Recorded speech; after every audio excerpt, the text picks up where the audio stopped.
What is up everyone, this is Tuesday's tip, week number 6. I'm John Wilson and these tips are brought to you from John Wilson Photography Education. So this week I'm going to speak to you about how we can make our photographs pop just that little bit more. Now this can be done on composite images or even just standard photography. So if we head to the computer just now, I'm going to look through some images and I'm going to show you how we can make them pop just that little bit more. So a way of making that I like to make my images pop is to add depth of field to the photograph. So as you can see from this one here, I've actually added a very scary image, but what I've done is I've added depth of field to it by blurring out the clouds, the moon, and the tent at the back. I've also, just to give it that wee bit more depth and make it pop a little bit more, is I've added a little atmospheric smoke just to the back there, so a little bit of fog to there. Now remember, as an image is further away, the less contrast is on it, so you can fog it out just a little bit more. Adding that little bit of fog to the horizon line is quite good as well. It gives that, again, more depth to the picture to make that subject pop out just that little bit more. Now if we go to the next image, same again with this one. We've got the trees in the background are out of focus. The water is slightly blurred at the front just that little bit, just to give that depth to the subject that's in the centre. So having something in the distance and something in the forefront is out of focus is going to make the subject in the middle just pop that little bit more. Again, same with this one here.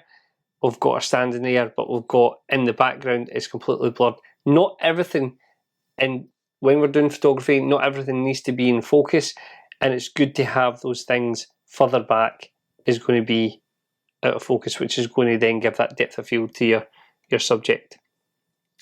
Again with this one here, what I've done is I've actually added something to the front of the image, which is then making the subjects in the background to pop out that little bit more. So we've got the window of the frame of the window of the plane is out of focus, and it's just making them pop out the page that little bit more.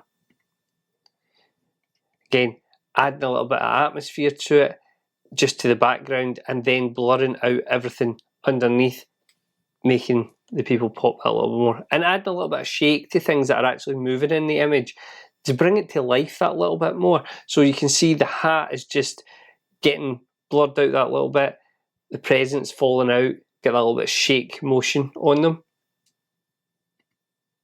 Again with this image here, you can see how everyone at the front is in focus, but yet Santa at the back there and the shelf and everything there is out of focus, which is then making everybody feel like they're coming off the page towards you. So this one here, again, what I've done is I've kept the car subjects, obviously because of the main part of the picture is in focus, and then I've also left the sign and the flowers at the front, but then as you can see, it's actually added that depth of field to the image just by blurring out the background there, which is making everything in the front pop again. Again, I've added motion to the wheels here and a little bit of smoke just coming off here, and then the lights just here, just adding that, giving that atmosphere to your photograph.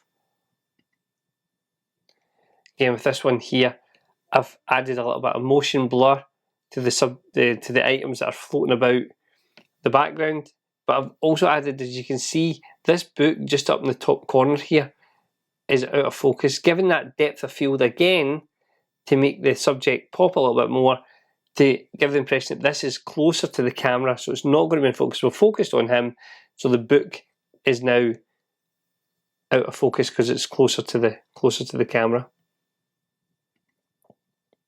Same again, just a simple little bit here in the bottom corner to blur that out, giving the impression that that is a lot closer to the camera because we've actually photographed on the subject. Add a little bit of spin blur to the propellers here, and then also the waves at the back to blur them out. Now this is the most recent image that I've done on my tutorial on how to actually do this, but as you can see, I've actually added blur to both sides of the picture and left the main subject in the centre sharp. So you can see the rocks at the back there are out of focus.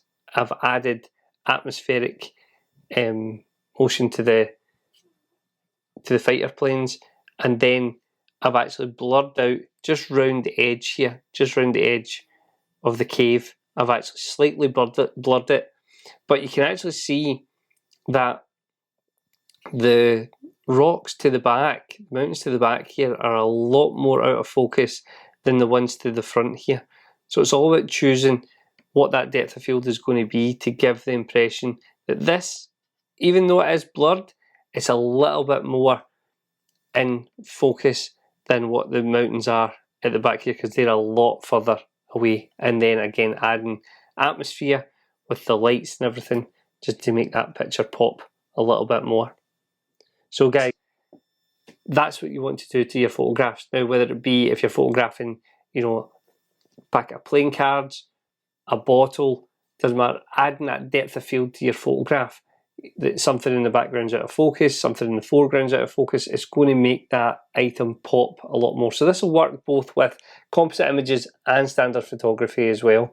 So guys, why don't you get out there, give it a try, and see what you can create and what kind of atmosphere you can give to your photographs. So guys, I hope you've enjoyed that tutorial and it's been helpful. If it has been, hit that like button, maybe add a comment below, it'll be really appreciated.